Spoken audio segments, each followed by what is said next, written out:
I'm Amy, and laying on the floor next to me is Ricky and her big brother Eli, who are both enjoying their Nylabones. And welcome to week 13 of Growing Up Guide Pup.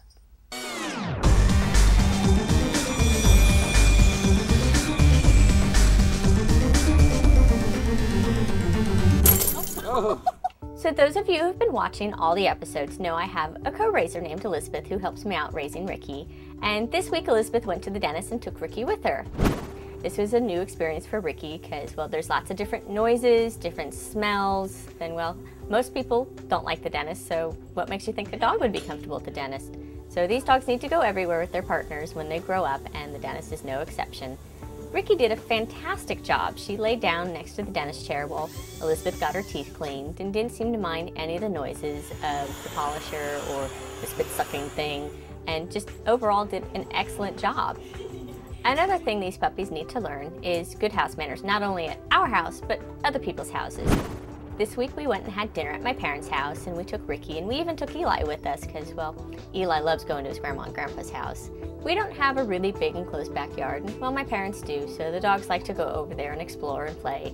So I had a great question this week. MoreFaster89 asked, why do you keep Ricky's leash on? Well, this is a great example of why we do this. So I held on to Ricky's leash as we explored the fruit and spice garden just to make sure she didn't try to pick up anything she wasn't supposed to. And then I dropped it so if she should try to get into something, I could easily step on it or grab it before she got into trouble. We do this in the house also just to make sure if she doesn't put her feet up on the counter, I can grab the leash instead of grabbing her, or if she goes to pick up something, or she goes to try to chase a cat, which she doesn't do very often, but will do occasionally. I can just step on the leash and stop her right in her tracks without having to run after her. It's a great training aid to keep her leash on, and once she's proved she's trustworthy, it'll come off, but it may be some time before that happens. And for those viewers who have wondered why Eli didn't graduate as a guide dog, well, he doesn't have the best manners at our house, or anybody's house for that fact. Eli's eating all the strawberries. All the ripe strawberries. My parents are gonna kill me.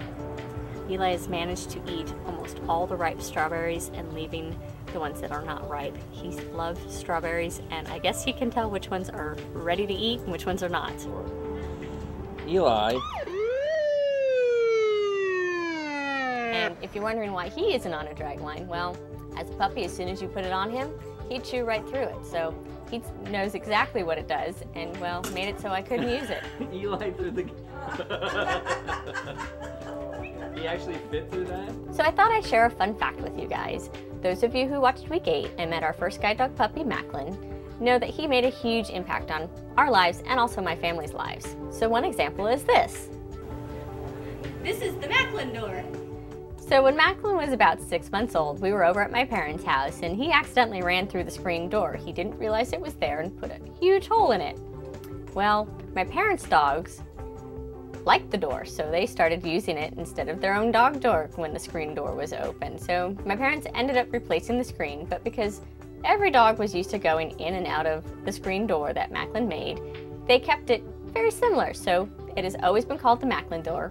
And 6 years later, it is still called the Macklin door. And every dog that goes to visit my parents' house, whether it be our dogs or my sister's dogs or even their own dogs, everybody loves using the Macklin door. So my question for the viewers this week is, what has your dog destroyed? In the house, in the yard, in your car? I'm curious to know. So that's it, and I'll see you guys next time on Grown Up Guide Pup. Don't forget to hit that subscribe button.